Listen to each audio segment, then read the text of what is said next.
A todos, bienvenidos al seminario Rafael Martín del Campo. Les vamos a pedir a todos los que van ingresando que por favor cierren el micrófono y también sus cámaras para que no exista ninguna interferencia. En este seminario, en esta ocasión nos acompaña el doctor Gabriel Gutiérrez Granados. Como ya les hemos mencionado anteriormente, este seminario recibe el apoyo de un proyecto PAPIME con código PE 203019 que justamente nos apoya a cubrir todas esas actividades académicas, alumnos y con académicos de otras instituciones.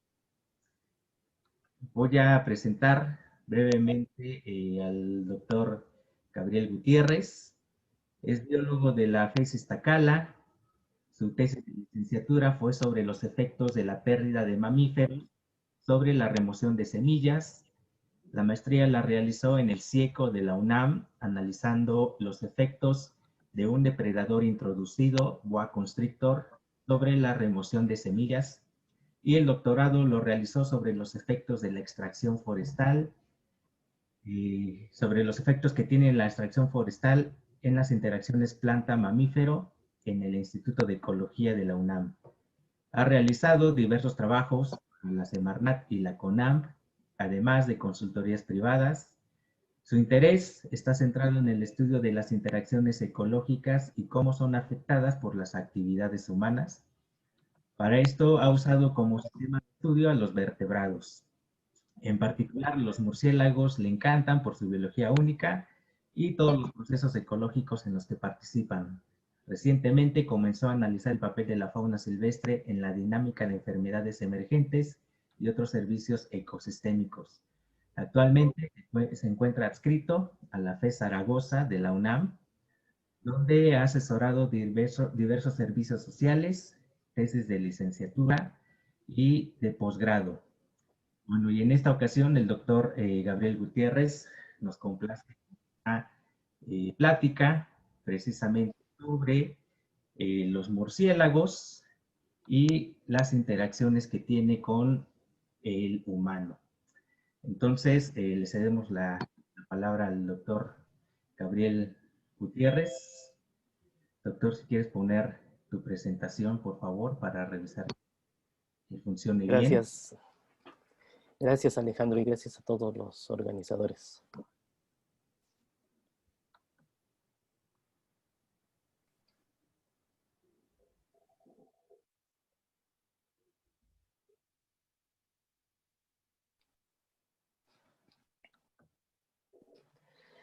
Hola a todos, buenos días. Antes que nada quería agradecerles la invitación a esta serie de pláticas que están organizando y platicar un poquito acerca de esto.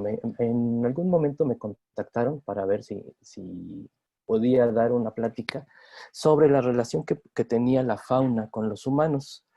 Me contactó Alejandro y me dijo, bueno, piénsalo. Lo pensé 3 segundos y dije sí. Le mandé el título y y fue que inmediatamente me surgió de la experiencia que he tenido, y es esa presencia de los murciélagos en en todo el contexto, y lo titulé de la cultura mexicana, pero en realidad, si vemos cómo es la relación entre los murciélagos y los humanos, no solo es de la cultura mexicana, sino de todos los humanos en el planeta, que tenemos una relación casi enfermiza, y por eso la siguiente parte del título, que es entre el amor y el odio. Los murciélagos han estado presentes en nuestra vida desde mucho tiempo atrás, y nos han llamado la atención, los hemos observado, los hemos caracterizado de diferentes formas, y están allí presentes, interactuando constantemente con el humano. Entonces, en realidad, ya no quisiera que lo pusiéramos y lo centráramos solo en la cultura mexicana, sino ni siquiera en la cultura, sino cómo está esta relación humano-murciélago. Primero, para ponernos en contexto, existen alrededor de 1.200 especies de murciélagos en el mundo. Esto quiere decir que una de cada 4 especies de mamíferos son un murciélago. En México tenemos 144 especies. Hay datos más, datos menos, especies más, especies menos, pero son alrededor de 144 especies y lo que nos lleva a más o menos el 10% de todas las especies registradas de vertebrados en México. ¿Qué los hace especiales? Alejandro, al momento de presentarme, mencionaba que me atraían estos murciélagos por su fantástica biología. Por un lado, los hace especiales que son los únicos vertebrados, los únicos mamíferos, perdón, que tienen un vuelo activo. Es decir, en este grupo, en el tiempo evolutivo, tienen la característica de que desarrollaron estructuras para volar y este vuelo lo realizan de manera activa. Las alas las tienen, las vuelan, el vuelo lo realizan de manera activa. Otra característica que tienen es la ecolocalización. Esta ecolocalización no es única de los murciélagos, otros vertebrados la comparten, pero, pero sí les ayuda muchísimo y está presente en ellos y es parte de las características que les dan y no solo les sirve para alimentarse, sino también para distribuirse espacialmente y tener una orientación en el ambiente, les va a estar ayudando muchísimo. ¿Y qué es esta ecolocalización? Simplemente es mandar sonidos, mandar ultrasonidos, sonidos que están muy por encima de lo que el humano a veces podemos estar detectando, para localizar ya sea sus presas o aquellas cosas que están en el ambiente. Frente a estas características, también el tiempo que llevan, la gran diversidad de especies los ha llevado a tener diferentes hábitos alimenticios. Tenemos aquellos murciélagos que se alimentan de otros vertebrados. Aquí podemos ver cómo se están comiendo unas ricas ancas de rana. Acá también tenemos a los que se llegan a alimentarse de insectos, que es quizás una de las formas de alimentación típica a la que asociamos a los murciélagos. También se pueden estar alimentando de frutos, consumen grandes cantidades de frutos en las zonas tropicales. Algunos se alimentan de néctar y allí están constantemente interactuando con plantas y también han desarrollado el hábito de alimentarse con sangre. Pocas especies en realidad tenemos que se alimentan con sangre, pero las hay y quizás es aquí donde parte esta relación tortuosa con los humanos. A partir de que los hemos empezado a asociar con este tipo de alimentación, hemos empezado a desarrollar ciertas aproximaciones de cómo verlos. Para poder hablar de cómo es la asociación entre los humanos y los murciélagos, tendremos que contextualizarla. Desde mi punto de vista, tenemos dos formas de relacionarnos con ellas. Una, indirecta. Regularmente estamos asociándonos a los murciélagos y a casi toda la vida silvestre de manera indirecta. El humano afecta o se relaciona con los murciélagos de diferentes formas, indirectamente, pero también, y esta relación es recíproca, el murciélago nos da ciertos servicios, quizás comiendo insectos, polinizando plantas de importancia comercial, y el humano lo asocia a deidades, generalmente a deidades obscuras, a deidades de la muerte. También tenemos que hay algunas relaciones donde cambia esta asociación indirecta y la asociación es directa. Generalmente esta ha sido agresiva, porque los asociamos a enfermedades, afectamos su hábitat, básicamente quemamos su hábitat, y esta relación solo se da del humano hacia los murciélagos. Entonces, de todo, independientemente de que la relación sea directa o indirecta, tenemos efectos en las poblaciones de los murciélagos. Entonces, es una relación que nos va a estar, que se está desequilibrando, porque si bien en algún momento el humano recibe muchísimos beneficios de los murciélagos, estos efectos de la relación directa humano-murciélago está afectándolos y va a ser el motivo de que estas relaciones indirectas puedan llegar a reducirse, como lo veremos más adelante. Pero, ¿desde cuándo tenemos registro? De los murciélagos y de esta interacción con el humano existen registros desde hace muchísimo tiempo. Nos aparecen en varios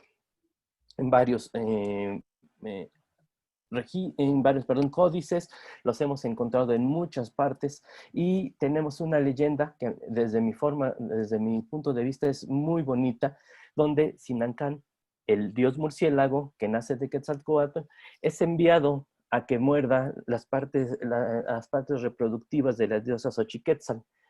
Y una vez que las ha mordido, las lleva al inframundo, donde Mictlantecuhtli, el señor de los muertos, las lava, las enjuaga, y lo que se enjuaga de nace el cempasúchil, que es la flor de los muertos. Entonces, si se fijan, los hemos ido asociando a muchas cosas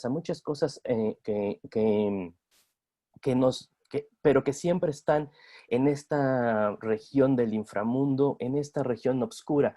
Muy probablemente es porque sus hábitos, al menos en América, son nocturnos, son de los pocos animales que podemos detectar apenas empieza a atardecer, ellos salen y empiezan a realizar todas sus actividades. Y entonces los tenemos asociados. Así en Mesoamérica ha estado en toda Mesoamérica, los podemos reconocer. Tenemos ya en Sinacán en náhuatl, y generalmente siempre está asociado a la noche, a la tierra, al inframundo. También los reconocemos con este nombre en maya como Sots, como Sats en otomí, como en huasteco se les menciona como Tut, o uno de mis favoritos, Vigiribela o Vigiricinia, que significa mariposa de carne en zapoteco. Entonces, en Mesoamérica los representamos, los hemos visto, están asociados a nosotros. Toda esta relación entre el humano y el murciélago pues, se hace patente también en diferentes representaciones. Tenemos el pectoral, un pectoral de jade, tenemos representaciones en vasijas, en cerámicas, en códices los tenemos representados. Aquí los representamos como las entidades de ultratumba, y también es conocido como Canazots, que es el que decapita literalmente. Entonces, de nuevo, volvemos a que la asociación con los murciélagos es esta asociación obscura, esta asociación que siempre está con la muerte. Esta historia, pues, la hemos ido llevando a través del tiempo, ha ido pasando. En la Edad Media siguen estas representaciones, nos vamos de América, nos vamos a Europa y siguen estas representaciones donde los murciélagos son asociados a las entidades obscuras. Se decía que eran unas entidades que consumían el alma, y generalmente en este caso se asociaban al diablo.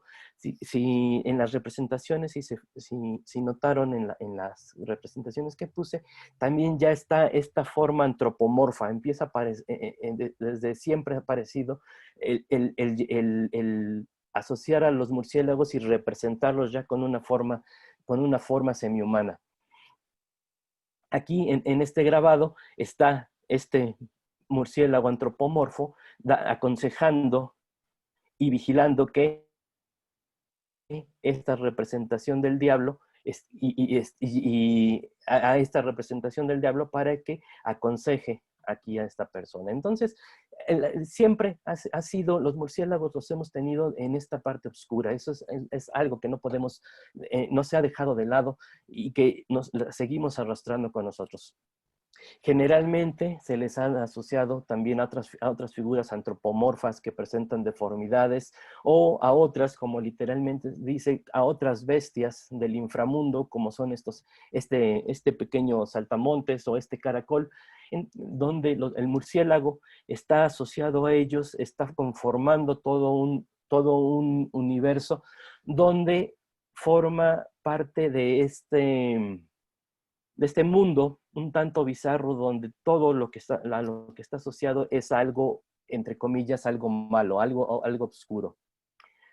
Incluso lo tenemos en algunos de nuestros grabados, en José Guadalupe Posada lo tiene en un grabado, asociados igual, de nuevo, ya quizás ya de una manera más festiva, pero también asociado a este mundo oscuro, a esta asociación, este conjunto con el diablo, y donde el humano está allí viéndolo, pero toda esta relación con los murciélagos es de ultratumba. ¿Qué está pasando aquí? Todas estas formas de pensar en que el murciélago es un ente de la oscuridad, nos ha ido llevando y ha ido conformando la forma en que vemos las actividades, y lo vemos como un organismo, y que muy probablemente se traduce en lo que les platicaba hace un ratito y que iremos ahorita ya a continuación a lo que es la destrucción de su hábitat. También, más recientemente, Francisco Toledo y sus murciélagos, tenemos las representaciones. Él decía que sus murciélagos son una representación de lo que eran sus sueños y en algunos casos sus pesadillas. Entonces, siempre está asociado a la cultura. Los murciélagos no han estado del lado de lo que somos, como el desarrollo del humano, desarrollándonos a través de toda esta gran cultura que tenemos. No lo podemos negar eso, pero el murciélago está allí, está presente, y está presente de una forma oscura. Esta presencia, esta forma oscura que les decía, nos ha llevado también a que lo vayamos representando cada vez de formas más especializadas, y aparece en algún momento esta novela donde hace la presentación internacional ya de un murciélago completamente antropomorfo, Drácula. Entonces ya empezamos a tener esta asociación, pero ya no solo ya no es más bien una deidad, sino ya es un ente que nos va a estar causando conscientemente un daño. Ya no es alguien que está impartiendo una justicia como deidad, sino ya es una figura de la oscuridad que puede estar causando daño conscientemente. Entonces empieza esta historia a hacerse más retorcida aún, de la asociación de los humanos entre los murciélagos. Y así ha seguido nuestra historia de cómo hemos ido representando a este. También aquí hay algo que quisiera aclarar. Si se fijaron en las representaciones anteriores, aparecían algunas estructuras, por ejemplo, la hoja nasal, que es característica de un grupo particular de murciélagos. Lo importante de esto es que generalmente, cuando los asociábamos a deidades, o cuando los estábamos asociando en la Edad Media se asociaban como entes de maldad, era tal cual los murciélagos como los veíamos en el ambiente, y así los representábamos, así los llevábamos a nuestras representaciones. A partir de que empiezan a salir estas formas de difundirlos, se asocia ya con algo muy característico, que es un vampiro, que se alimentan de sangre. Entonces, también empezamos a tener ya este sesgo en la relación entre el murciélago y los humanos, porque ya los llevamos, y eso nos hace también, de alguna forma, está alimentando que los murciélagos se alimentan de sangre, y seguramente les ha tocado escucharlo, que si alguien habla de murciélagos, lo primero que llega a la mente, o lo primero que llega cuando estamos hablando con alguien más de ellos, es que comen sangre, ¿no? Que chupan sangre, de hecho. Entonces, esta visión sesgada que vamos llevando se fue alimentando con esta serie de películas. Nosferatu, hace poco la transmitieron, Nosferatu en 1922. Todo nos refleja toda esta sensación de que los murciélagos son entes de la sombra, ya con una forma de humanos aquí, pero que son entes que están en la sombra, que son entes que están atentos y escondidos.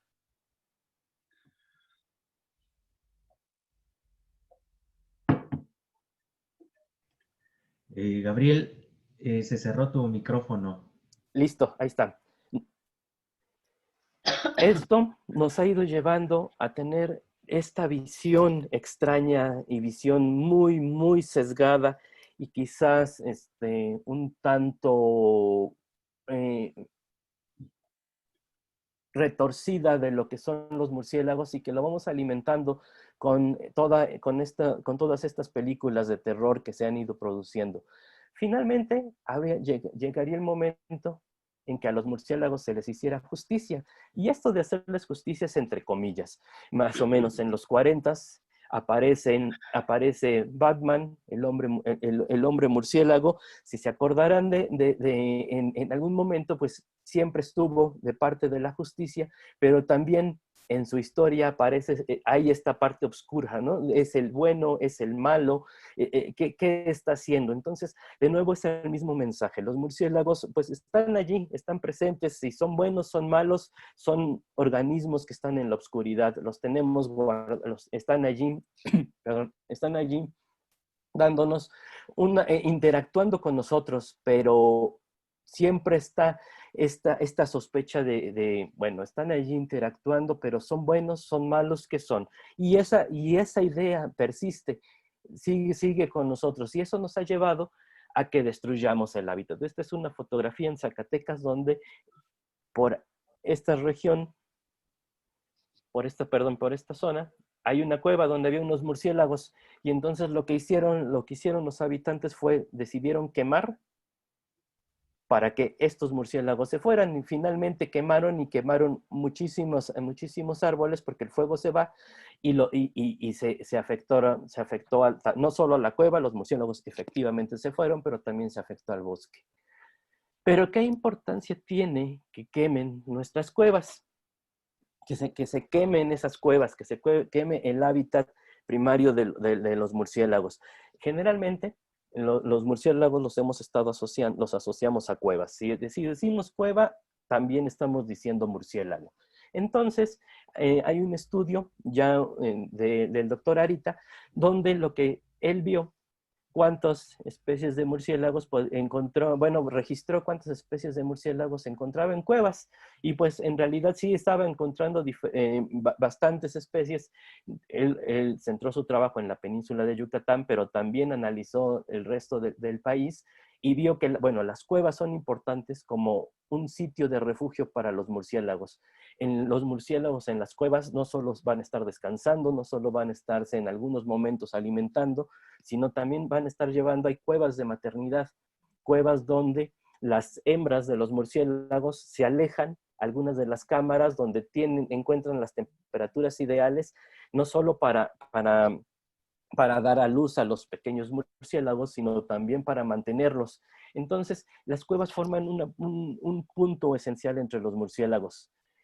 Él documentó que mientras más grandes son las cuevas, que es lo que estamos viendo en el eje de las X, mayor diversidad, mayor riqueza de especies de murciélagos podemos estar encontrando. Entonces, conservar estas grandes cuevas, el mensaje de esta serie de artículos es conservando estas grandes cuevas, pues podemos estar apoyando a la conservación de los murciélagos, pero también el mensaje es, si quemamos estas grandes cuevas, no debemos de quemar estas grandes cuevas porque podríamos estar afectando a muchísimos más murciélagos. Entonces, es importante eso.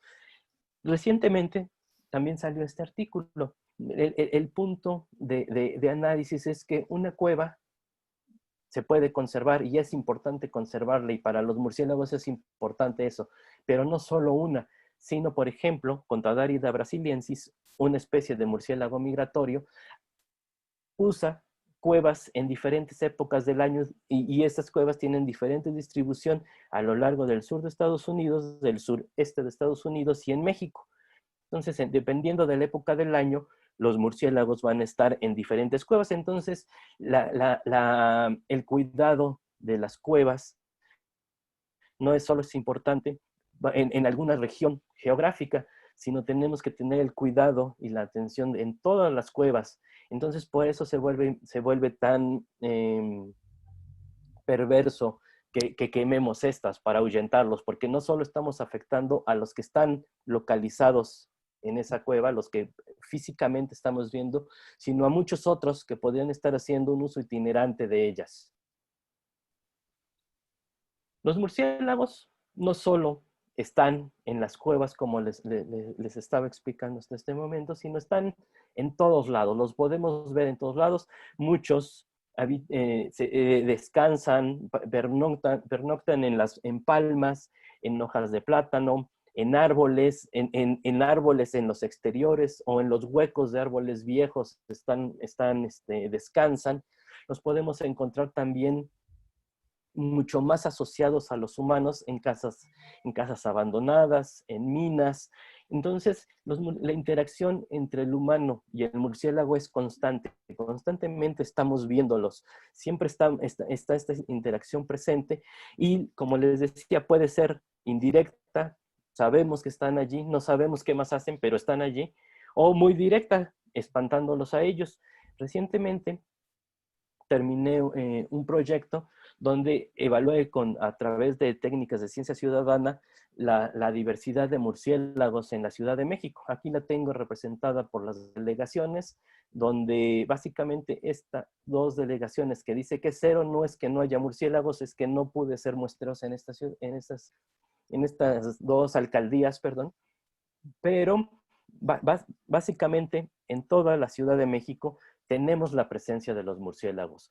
A través de la ciencia ciudadana, de las técnicas de ciencia ciudadana que realizamos, pudimos detectar que muchas personas los identifican, saben qué son, tienen esta interacción, pero la primera respuesta a qué es un murciélago es un animal que nos puede pasar una enfermedad. Entonces sigue esta relación entre lo oscuro, lo malo de los murciélagos y el humano. Seguimos viendo solo esa parte de la relación que como ya les fui mostrando, se ha visto incentivada por muchos lados. Tenemos otras interacciones también. En algunos lugares es típico de Asia que son cazados y también sirven como alimento. En América solo se ha documentado en Brasil que se utilizan como alimento, pero finalmente es otra interacción directa en contra de los murciélagos y sus poblaciones. Pero, ¿por qué interactuamos de esta manera tan agresiva contra los murciélagos? La primera, porque es una historia de todos conocidos que son transmisores de enfermedades. A todos siempre hemos tenido esta información de que nos pueden pasar rabia, es la básica que conocemos. Ahí encontré este anuncio donde nos decía que, bueno, en ese momento, uno de cada, bueno, no puse completo el texto, pero 1 de cada 4 murciélagos que habían analizado habían sido positivos para rabia, que es un porcentaje muy alto. Pero el mensaje es nunca tocar un murciélago. Entonces, finalmente, tenemos estas dos mensajes contradictorios. Una donde sí nos están diciendo que nos pueden dar rabia y otro, pues no hay que tocarlos. Entonces, la forma en que nos aproximamos a que nos pueden transmitir alguna enfermedad tampoco es la adecuada. Tampoco estamos diciendo toda la parte de la historia que ahorita voy a intentar contarles. Son transmisores de enfermedades, sí. La rabia está muy asociada a los murciélagos, claro que sí, está muy asociada a los murciélagos y generalmente la tenemos presente. Recientemente también salió una publicación, ahorita están de moda los virus, lamentablemente están muy de moda los virus. Entonces alguien se puso a estudiar 50 virus presentes alrededor del mundo que le afectan al humano y cuáles de estos virus tenían como reservorios a los murciélagos. Lo separó ahorita aquí nada más en el análisis de este artículo. Lo que les estoy presentando es cómo lo separa en familias. Y vemos que Vespertilionidae, que es una de las familias más abundantes de murciélagos en las regiones en América, cargan el mayor porcentaje de virus que pueden afectar al humano. Esto no lo podemos negar. Esta familia es de Asia es la que le sigue en número y aquí en esta familia están las famosas zorras voladoras, es la que le sigue en número de virus que vienen cargando. Entonces, sí, efectivamente, cargan virus, son todo un autobús de patógenos. También en China se hizo un análisis donde lo que decidieron hacer es hacer un muestreo en prácticamente toda China y ver en los murciélagos la carga de la información genética que los virus habían estado dejando o tienen allí. Analizaron lo que se denomina el viroma. Y lo que encontraron es que básicamente en todos los individuos que colectaron había rastros o había presencia de virus. Aquí están las familias en las que los encontraron y aquí están todos los tipos de virus que fueron documentando. Ahorita no tiene mucho caso de que entremos en el detalle, simplemente seguirles platicando que efectivamente los murciélagos como especie tienen diferentes virus. Los números que están viendo aquí son el número de individuos que se muestrearon. Pero, ¿qué está pasando? Efectivamente, traen una carga importante de virus, por su sistema inmunológico lo pueden hacer, no es que decidan ser malvados y los traen y les digan, vénganse conmigo porque vamos a ver qué mal hacemos. Su sistema inmunológico les permite soportar, tener esta carga de virus, de bacterias, de hongos, pero ¿qué pasa con eso? ¿Por qué es que recientemente los empezamos a resentir esta interacción de los natural, de los murciélagos con patógenos, que los denominamos patógenos porque al humano nos daña finalmente? Pues básicamente es por esto. Esta figura salió hace muy poquitos años, donde analizaron con imágenes de alta definición cómo hemos ido perdiendo la cobertura forestal. Hemos ido perdiendo cobertura forestal en muchas zonas tropicales. Efectivamente, hemos ido ganando cobertura forestal en algunas otras, y ha habido lugares donde se pierde y se gana. Este perder y ganar, más que entusiasmarnos, es el resultado de las prácticas forestales. Se cortan y vuelven a crecer, cortamos, volvemos a crecer, o introducimos especies para aprovechar la madera. Finalmente, esto nos lleva a que al cambiar los bosques no solo los quitamos, lo que hacemos también es empezar el humano como entidad, empezamos a ingresar en los bosques. Entonces, tenemos que empezamos a construir nuestras casas cerca de donde estaban los bosques, donde había un bosque, se quitó, por alguna razón se cortó, y allí se construye una casita, al rato ya hay dos, al rato hay tres, y empezamos a hacer uso de interactuar con el ambiente natural, y necesariamente los murciélagos empiezan a interactuar con nosotros. Toda esta pérdida de cobertura forestal nos ha llevado a que se fragmenta su hábitat, a que se pierde la conectividad, y esto le afecta directamente, y que también perdemos procesos ecológicos. Entonces, ¿qué pasa? Los murciélagos sí cargan muchísimo, traen una carga alta de patógenos, pero el humano con nuestras actividades, lo que hemos provocado es aumentar la interacción, las probabilidades de contacto con los murciélagos, y eso nos ha llevado a que finalmente se traduzcan en enfermedades. También todo este cambio en el hábitat, pues aumenta, como les decía, nos lleva a tener una mayor tasa de contacto. ¿Qué ocurre aquí? Tenemos a los murciélagos, imagínense que son un murciélago que está muy feliz en su hábitat natural, están comiéndose una rica fruta, se vuelan de un árbol al otro, están alimentándose y haciendo todas las funciones que tienen que hacer.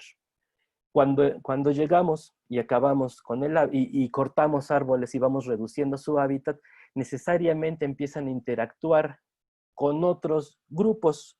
Por un lado, interactuamos con los humanos, los empezamos a encontrarlos, pero también con toda la fauna asociada a los humanos.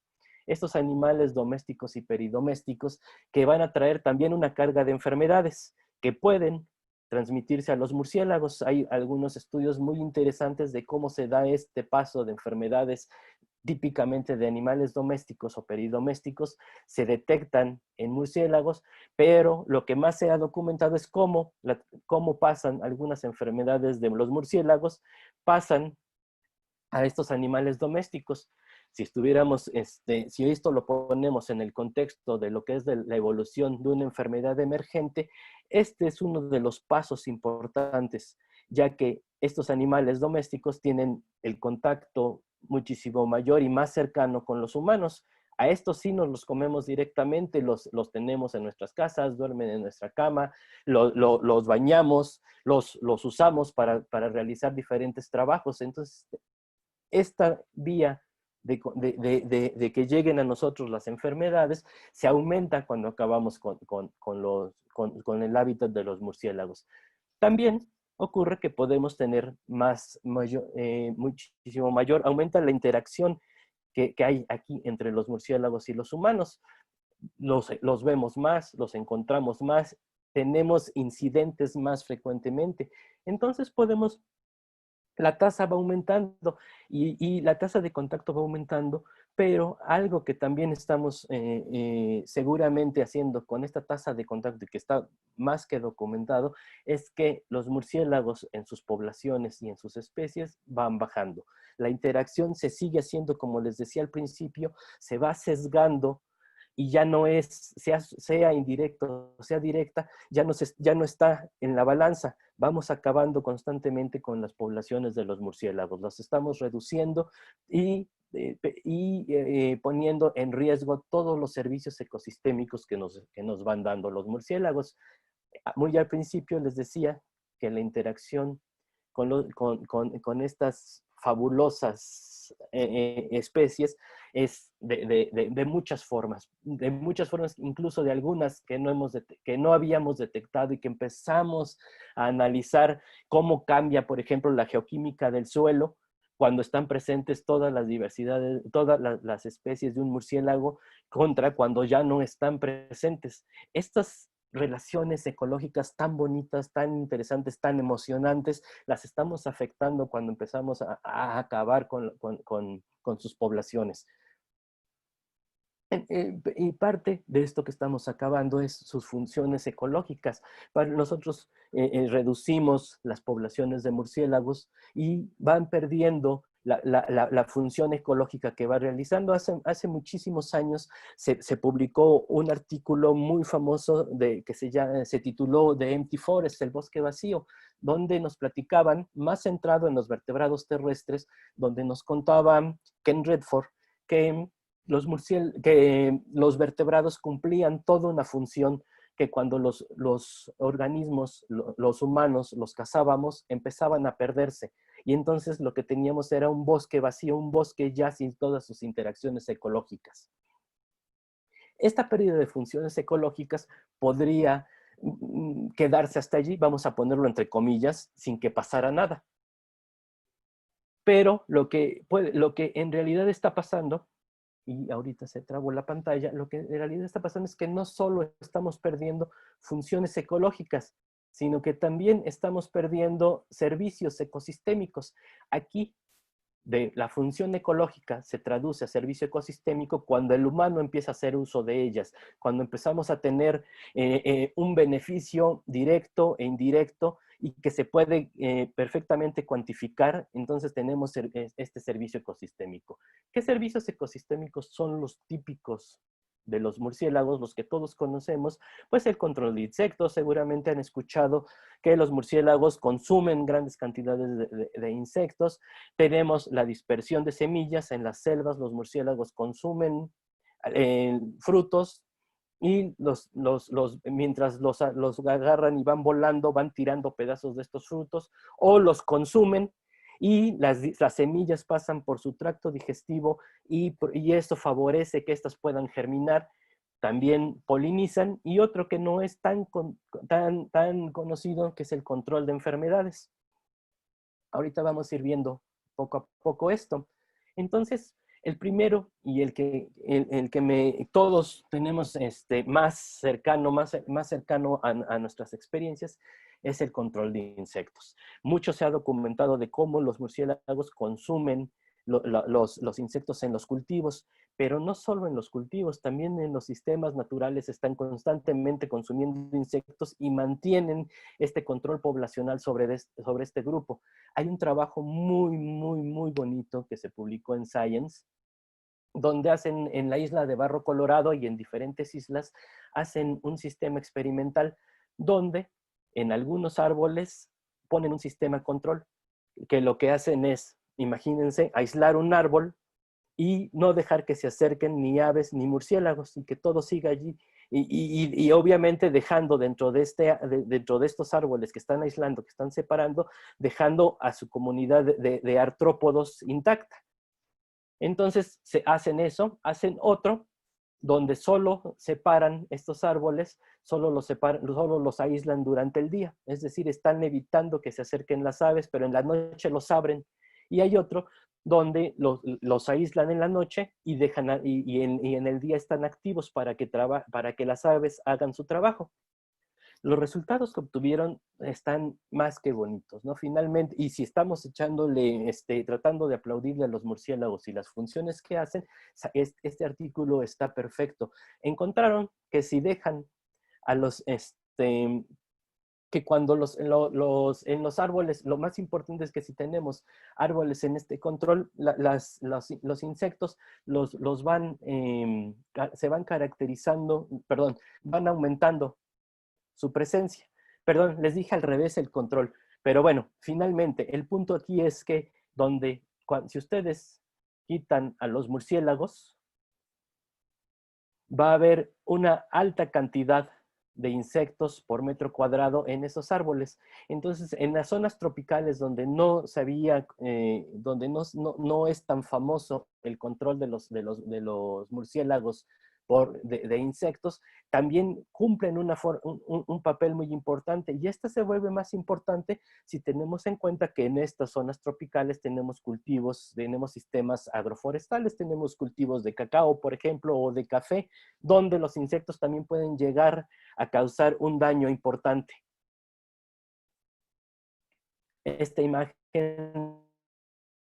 se volvió muy famosa cuando se publicó, porque es una estimación de ahora en los ecosistemas templados del papel que pueden tener monetariamente. Estos son millones de dólares de papel monetario hablando los insectos, los murciélagos consumiendo insectos ante lo irremediable de que los cultivos que están genéticamente modificados para soportar plagas, que se inviertan muchos millones de dólares en insecticidas para controlar a las plagas y que cada vez hay más resistencia tanto a las plantas modificadas como a los insecticidas. Los murciélagos son importantes porque están controlando y si se fijan cuando hacen este modelo, pues tenemos desde el más bajo, que son miles de millones de dólares, hasta 73 mil millones de dólares, es la función que están teniendo los murciélagos. El ahorro en economía, el ahorro en dinero constante y sonante por la presencia de los murciélagos consumiendo los insectos, es muchísimo el que nos da. Y perder este servicio ecosistema podría ser devastador para la economía de muchas agriculturas en el planeta. Se han hecho estimaciones, algunas estimaciones, y por ejemplo, este animalito, Ptesicus fuscus, un murciélago que tiene su distribución desde Canadá hasta el sur de México, lo podemos encontrar y se ha calculado que aproximadamente una colonia de 150 individuos, que es muy fácil de conseguir, consumen entre 1 y 1.5 millones de insectos al año. Entonces, solo hagan este ejercicio de imaginarse cómo es que este bichito va a estar consumiendo toda esta cantidad de insectos. ¿Y qué es eso? Finalmente, no solo se traduce en que nos está ayudando a consumir insectos en el sistema natural y esto se mantenga con sus funciones ecológicas sin ser modificadas, sino también en cultivos, como les mencionaba en el caso de esta publicación para Estados Unidos, en ciudades donde consumen muchísimo las palomillas, consumen mosquitos en sistemas naturales o en sistemas agroforestales. Entonces esto nos lleva a que los murciélagos no solo nos están apoyando mucho para mantener a raya los insectos que pueden ser plagas en los cultivos, sino en sistemas naturales agroforestales y en las ciudades, están consumiendo mosquitos que potencialmente pueden traer diversos, también ser vectores de enfermedades, y están cumpliendo esta doble función ecosistémica. No solo nos ahorran mucho dinero en insecticidas, sino también en cultivos, sino también nos ahorra que tengamos muchas enfermedades y que, como, por ejemplo, que consumen grandes cantidades de mosquitos que, por ejemplo, pueden estar transmitiendo dengue. Otra de sus funciones ecosistémicas es la polinización. Imagínense de nuevo que son un murciélago que anda alegremente volando y les da hambre.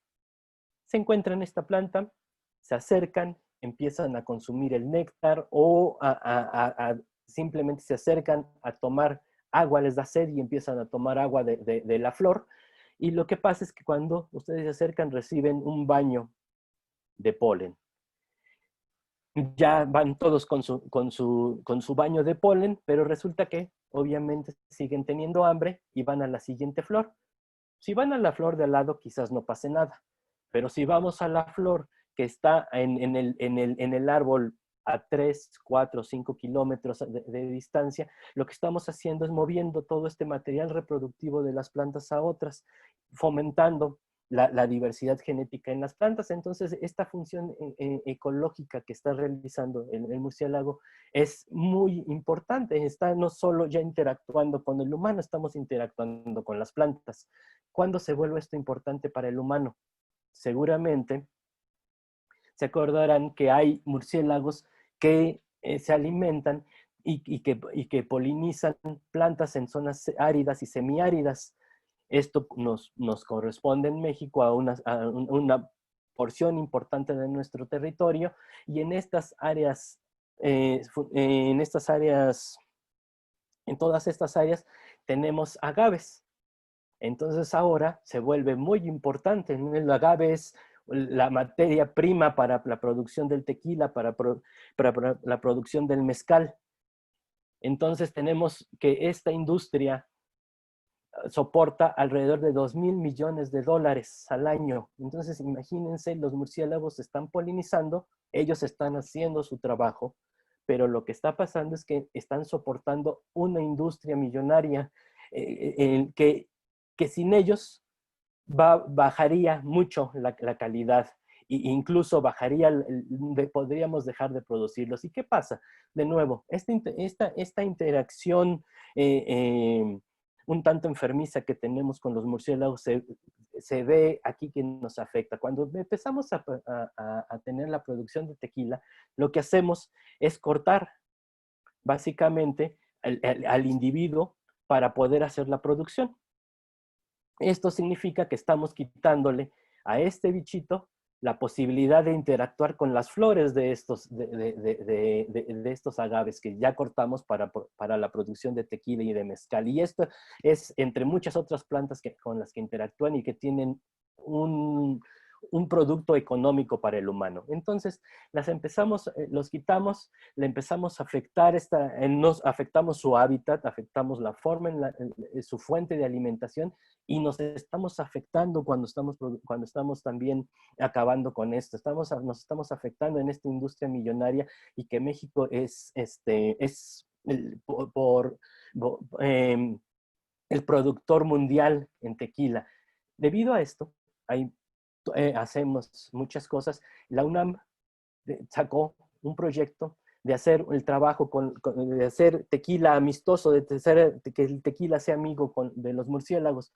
Entonces, un proyecto del doctor Medellín hizo llevó ese trabajo, el doctor Medellín llevó a cabo este trabajo, donde vieron qué necesitábamos hacer para conservar a los murciélagos y no perder esta interacción tan importante, tan económicamente tan importante. Entonces, lo primero que dijeron, bueno, hay que ver qué necesitamos conservar para tenerlos. Entonces, se dieron cuenta que manteniendo el 5% de las plantas que hay en un cultivo de agaves para tequila, con eso podrían conservar a los murciélagos de los cuales depende la industria. Solo manteniendo este 5%, dejándolos que se hagan adultos y que lleguen al proceso de la floración, van a mantener, pues se puede conservar. Si se fijan, el sacrificio de un 5% no es tanto, si lo vemos en el resultado de que es que sigamos teniendo la industria.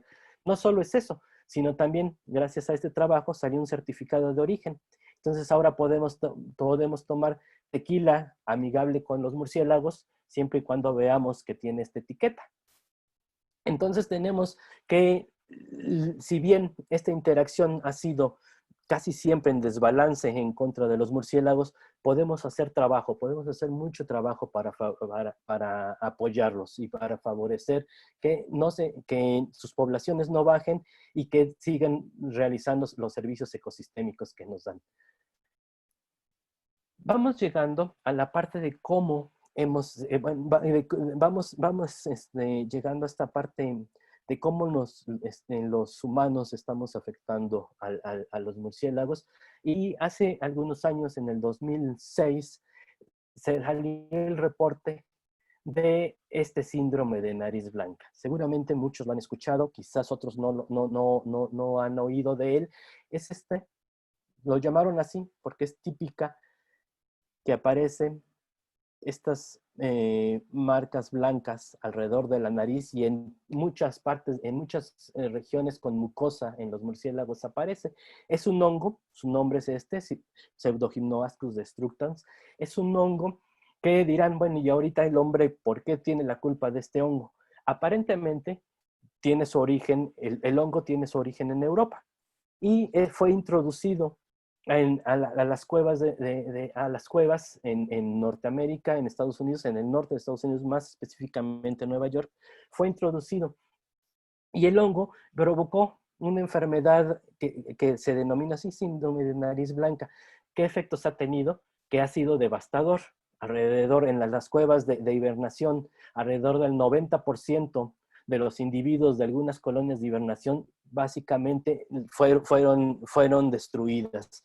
¿Qué provoca este hongo? Provoca varias cosas. Primero, lo que hace hace que el murciélago acelere el metabolismo, empiece a consumir sus reservas de grasa que previamente se encargó de comer para poderse ir a dormir tranquilo. Pues llega el hongo, acelera el metabolismo, pierden sus reservas de grasa y entonces, ¿qué pasa? Le da hambre. A todos les ha dado hambre en la noche. Entonces, pues, ¿qué hacen? Nos paramos, vamos y a ver qué nos comemos. Exactamente de la misma forma responden los murciélagos. Se levantan, se despiertan, buscan qué comer, pero resulta que si salen, encuentran este paisaje. Es un paisaje donde ya no pueden sobrevivir y muchos mueren de frío, otros mueren de hambre y otros mueren por el efecto en las mucosas. Entonces, el hongo, el síndrome de nariz blanca ha afectado a muchísimas poblaciones. Hay muchísimo publicado sobre ellos y es una de estas formas en las que muy indirectamente, pero también estamos afectando a los murciélagos. Traemos patógenos que les causan daños. En un proyecto quisimos investigar si el hongo podía llegar a México. Hay muchísimas opiniones que nos dicen que no, por la forma, por el hábitat, por los hábitos del hongo que crece en zonas frías. Es un hongo de estos que les gusta crecer en temperaturas frías, más o menos sus temperaturas óptimas andan alrededor de entre los 4 y los 6 grados centígrados, son temperaturas frías constantes. Entonces, aparentemente el límite está en Texas, que tenemos que hay varias cuevas donde se ha documentado su presencia. Nosotros lo que hicimos fue modelar el ambiente de esas cuevas y llevarlo a los ambientes que podríamos encontrar en México. Y con base en esto generamos un modelo de riesgo de probabilidades. Los números, los modelos, nos dice que sí tenemos ambientes que pueden que presentar las mismas características que presentan estas cuevas en Estados Unidos y en Canadá.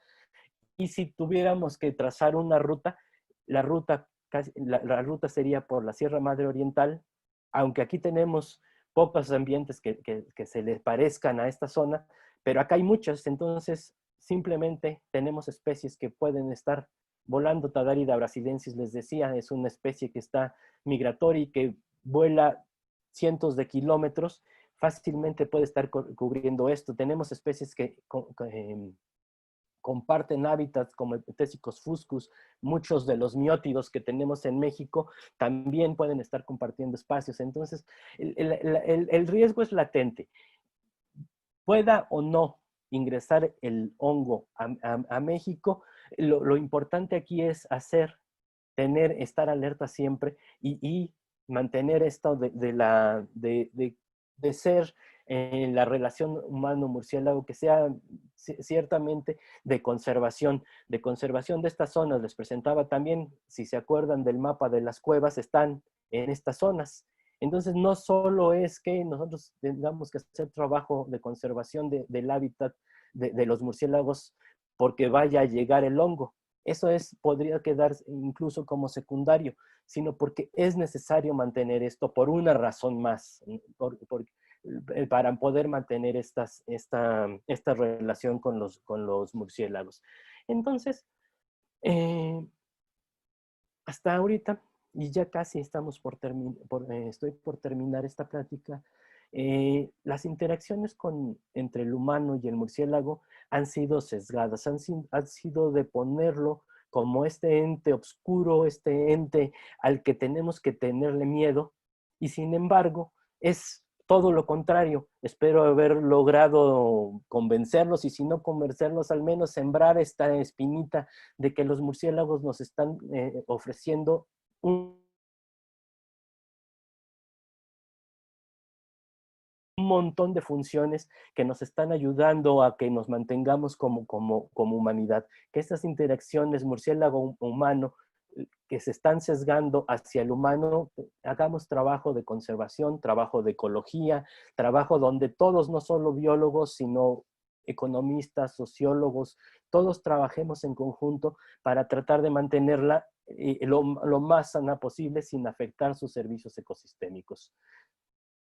Entonces, finalmente, el título en el que estaba pensando después de que mandé uno y quería poner otro, pienso que este debería de ser, ¿no?, las relaciones entre el humano y los murciélagos, este amor entre el amor y el odio, este amor y odio, esta necesidad que tenemos, que tenemos más los humanos de mantener a las poblaciones de los murciélagos, de que estén con nosotros, de mantener no solo las interacciones entre el humano y el murciélago, sino las interacciones, todas esas interacciones que los murciélagos realizan, son lo que mantiene y lo que yo he querido tratar de resaltar en esta plática de la asociación entre los humanos y los murciélagos, y mucha fauna silvestre, pero en este caso, estas especies magníficas, voladoras, interesantes, hermosas, que son los murciélagos. Pues aquí termina la presentación. No sé si tengan algunas preguntas. Solo me restaría agradecerles su atención. Muchas gracias, doctor, por tu plática. Resultó muy interesante. Y por lo que veo, hay algunos comentarios y algunas preguntas. Vamos a dar entrada a algunas. Verónica Farías González dice que los murciélagos que salen positivos a la presencia del virus de la rabia pueden sobrevivir o mueren de rabia. No, generalmente sobreviven. De hecho, solo son reservorios. Esto quiere decir, y no a la rabia, sino a muchos otros virus, sobreviven el virus. Como todos los buenos patógenos, lo que hacen es buscarse una forma de transmisión. En este caso, los murciélagos empiezan a trabajar como un reservorio, es decir, mantienen la cantidad de virus se mantiene estable y sin causarle daño al murciélago como individuo, y simplemente lo están transmitiendo.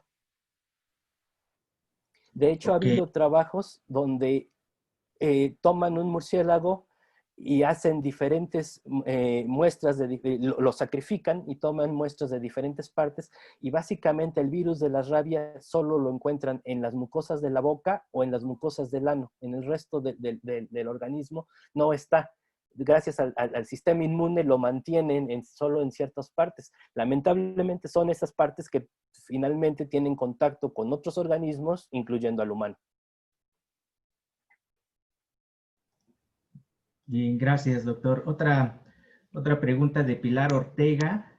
¿Algún estudio de los murciélagos y su densidad en las cuevas de CU y el derrame lábico del Xitle? No recuerdo ahorita alguno en particular, seguramente los hay. Hay mucha gente en la Facultad de Ciencias trabajando con los murciélagos, con los murciélagos de la Ciudad de México y en particular con los murciélagos de CEU. Ahorita no me viene a la mente ninguno, pero seguramente si se ponen a revisar TESIUNAM, saldrán allí datos. Muy bien. Brenda Pacheco pregunta, cuando se destruye su hábitat, migrarán a otro, pero ¿pueden llegar a ser una especie invasora que ponga en peligro a ese ecosistema? No necesariamente migran a otro. Este problema de destrucción del hábitat, tenemos que ponernos, imagínense que estamos haciendo un vuelo y la destrucción del hábitat no es puntual, no se destruye en un lugar, sino se destruye de manera salpicada, vamos a poner en las selvas del sureste de México. Por todas las selvas, entonces no es que se destruye solo un lado y se van a otro que se mantiene. Una primera aproximación es que se pierde el hábitat por todos lados. La otra, imagínense que estamos igual en esa selva, estos murciélagos pierden hábitat y no van ¿a qué les queda como opción? Como parte de este proyecto que les estaba comentando de la Ciudad de México, hice también muestreos en otras ciudades, en Puebla, en Oaxaca y en Mérida. Entonces, en Mérida es muy interesante porque los murciélagos andan allí, todos estos murciélagos frugívoros andan en la ciudad volando y andan alimentándose de los frutos que llegan a encontrar, de los árboles frutales que llegan a encontrar en la ciudad de Mérida. Entonces, sí, efectivamente pueden llegar a otro lado, pero nunca en las densidades. O sea, afectamos directamente a sus poblaciones, Brenda. Afectamos, el destruir su hábitat es sinónimo de bajar las poblaciones de los murciélagos. Algunos llegan a irse a las ciudades, algunos llegan a explorar otros ambientes, pero la gran mayoría en la gran mayoría de los casos se van a ver afectadas negativamente sus poblaciones. Y no ha habido un caso, según yo, ni en Asia o en Europa, donde el cambio de hábitat es mayor, que marquen a los murciélagos como una plaga.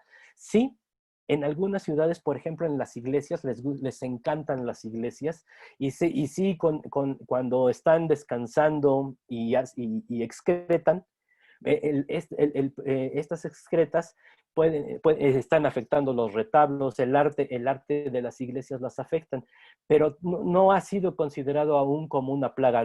Se trabaja, se ponen algunas medidas de contención. Hace mucho tiempo se ponían algunas redes, ahora se ponen algunas medidas sónicas para mantenerlos alejados nada más de allí, pero no, en realidad no hemos llegado a considerarlos plaga. Muy bien. Gustavo Montiel pregunta, ¿cuál es el método de diagnóstico de rabia en murciélagos con tejido cerebral similar al diagnóstico en animales domésticos? Hay muchas formas y ahora esta pandemia nos ha traído muchas lecciones, y mientras más rápido lo detectemos es mejor. Les decía que les conté el caso de este muestreo intensivo en China. En ese muestreo, pues, lo que hacían era tomar a los animales y analizar el viroma. Entonces, a partir de estas técnicas ya cada vez más sofisticadas de PCR, básicamente lo que requerimos, y en particular de la rabia, apoya mucho esto que les acabo de comentar, de que está en las mucosas. es una muestra con hisopo, la más típica puede ser una muestra con hisopo para ver si está ahí presente el virus. Ya después se puede analizar precisamente si está en otras partes del organismo, pero en los murciélagos en particular no podría llegar a invadir cerebro o invadir otras partes, por lo mismo que les comentaba, el sistema inmune de los murciélagos lo mantiene en unas cantidades basales solo para que se mantenga activo el virus, se mantenga reproduciéndose, y está en las mucosas. Ahí es como lo detectamos. Bien, Y es a través de gracias. PCR, sí, de análisis moleculares. Ok. Diana Cristel pregunta, ¿en cuevas pueden convivir más de una especie o especie específica? Como en todo, depende. Sí, pero realmente sí. En muchas cuevas nosotros habíamos tenido siempre la idea de que había una especie de murciélago y allí empezaba a establecer las diferentes colonias, incluyendo las de maternidad que les comentaba. Sin embargo, ha habido diferentes, como en todo, la tecnología nos ha traído muchos avances y eso lo detectábamos pues quizás porque era la más abundante y si poníamos redes en la entrada de la cueva, pues capturábamos a las más abundantes. Gracias a que se ha desarrollado este método de detección sónica de los murciélagos, un aparatito detecta sus llamadas y nos las traduce y nosotros ya después podemos llevar eso a identificarlos. Cada murciélago canta de una forma diferente, nos habla de una forma diferente, la podemos identificar por especies en la gran mayoría. Entonces nos hemos dado cuenta, donde en algunas cuevas, por ejemplo, del norte, que entrábamos y decíamos, pues hay solo Tadarida brasiliensis. Pues resulta que no, que cuando entramos tenemos registros de 2, 3 especies más en esa misma cueva, en menos representados con muy poquitos individuos, pero sí, puede haber mucho más especies. Quizás en algunas no las habíamos detectado, pero allí están. Muy bien, aquí hay un comentario con pregunta de José Alfredo Jiménez Rubio. Gracias por la charla, sumamente interesante. ¿Podrías mencionar de forma sencilla cómo las personas de los diferentes pueblos o ciudades pueden distinguir entre un murciélago hematófago y el resto de los murciélagos con otro tipo de alimentación? Es indispensable orientar a las personas sobre a quién acudir o cómo manejar los ataques de murciélagos a los animales domésticos para evitar que lleven a cabo prácticas de erradicación que tanto afectan a estos organismos tan importantes. Así es, José Alfredo. Esto es una parte muy importante. Y parte de eso, esta es una pregunta como que en realidad muy, muy, muy compleja por las implicaciones que tiene. Esta información, esta información de cómo, de a dónde acudir, generalmente no está, muchas veces ni siquiera el acceso de los biólogos. A mí resultó que hace algunos años en Oaxaca muestreando me mordió un murciélago y visitamos un murciélago frugívoro y visitamos un montón de lugares y no tenían para empezar la vacuna de la rabia. Entonces llegué a la Ciudad de México, me empecé igual a buscar, fui al antirrábico y allí tampoco la tenían en ese momento, entonces me mandaron a las clínicas de salubridad. Allí me registraron, me la empezaron a poner, ahí terminé mi dosis de vacunas. Y a partir de eso, a mí me pareció algo extraño, porque hicieron un seguimiento, me hicieron un seguimiento de cómo iba, cómo iba, si había asistido a tomar mi dosis y no. Y la primera llamada, la pregunta fue, ¿dónde te mordieron? Porque precisamente lo que buscaban era tener esta asociación de dónde se está presentando los incidentes con murciélagos. Entonces, no siempre se dan estos casos. No siempre se hace el seguimiento, no siempre tenemos la curiosidad o la intención de documentarnos dónde se dan los casos, y eso ha llevado a que cada quien haga lo que el primo del primo nos dijo. Entonces, eso es un problema. Y ahora, ¿cómo lo detectamos? El murciélago vampiro me atrevería a decir que al menos en América es el único que puede hacer este ejercicio de caminar sobre tierra. La gran mayoría de los murciélagos, vamos a hablar de estas regiones altas, de los murciélagos que comen insectos, son de vuelo alto, consumen sus insectos, están comiendo, bajan regularmente a consumir agua en tinacos, en lugares artificiales, y después suben. Casi nunca los vemos interactuando en tierra. El murciélago vampiro, Desmodus rotundus, sí, baja, empieza, y lo vemos cómo va caminando y acercándose a su fuente de alimento, que puede ser la vaca, que puede ser el cerdo, que puede ser algún otro animal que está quieto en la noche. En la región de los Tuxtlas nos contaban que muchas veces las personas se quedan durmiendo para cuidar a su ganado. En los Tuxtlas, pues duermen básicamente sin ningún calcetines, sin nada, y el murciélago se acerca y se alimenta de los dedos de los humanos. Entonces, esa sería la forma más simple de identificarlo. Ya después, cuando tienes un Desmodus rotundus en la mano, lo ves que es un murciélago muy fuerte, en realidad muy bonito, para mi gusto, pero digamos, de lejos y a simple vista, así podrías identificarlos. Esos son. Tienen un vuelo también muy, muy fuerte. Muy bien, doctor. Tienes muchos saludos de la FES, Zaragoza, y yo creo que se conectaron todos tus alumnos también. Sí, ya saben que así está el 10. Entonces, aquí Gaby Ojeda pregunta o menciona qué iniciativas puede tomar con empresas agricultoras para la recuperación de poblaciones. Por ejemplo, el murciélago magueyero, que se puede tomar una iniciativa con empresas tequileras o mezcaleras. Pues parte de las iniciativas es esta que les contaba de cómo, de la producción amistosa del tequila y del agave. Me ha tocado también ir a la zona de Tlaxcala, y allí también cada vez están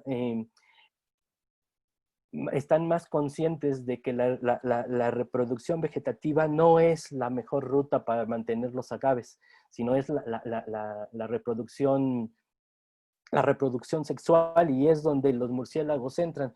Entonces, yo pienso que hay que irnos un paso más atrás. Sí hay que tratar de ir con las asociaciones, pero creo que podemos tener muchísimo más fuerza en la conservación de los murciélagos si trabajamos con toda la población, no solo los que lo producen, sino los que lo consumimos. Estamos conscientes de que eso que estamos consumiendo es el resultado de una interacción biológica. Cuando empezamos a conocer, empezamos a admirar, a querer más lo que estamos viendo. Entonces, creo que desde allí tenemos que empezar. Y efectivamente, podemos ya después, como esta propuesta de conservar el 5% de las plantas para los murciélagos, es una opción. Podríamos empezar a ver si replicar este 5% es efectivo para todos lados o no. Podemos ver, igual requiere de hacer mucho trabajo desde todos los puntos de vista, desde el económico, desde el social, desde el biológico, pero podemos, este ejemplo del tequila amistoso nos ayuda a ver que hay opciones, de que no nos hemos cerrado aún la puerta, y que tenemos este trabajo todavía, ahí está pendiente, y ahí lo tenemos para que biólogos y todo mundo empiece a trabajar en pos de esta relación humano-murciélago. Podemos hacer mucho. Solo es cuestión, siempre les digo a mis alumnos y con quienes tengo oportunidad de marear con las pláticas, es que los biólogos nos podemos imaginar un montón de cosas. No solo somos científicos, sino tenemos una creatividad que va más allá de lo que del promedio. Entonces, podemos imaginar un montón de soluciones, en este caso, para la conservación de los murciélagos. Muy bien, doctor. Tiene saludos de Chetumal, de Mérida, de Yucatán, Ixtapaluca, Guanajuato, Coahuila, Nuevo León.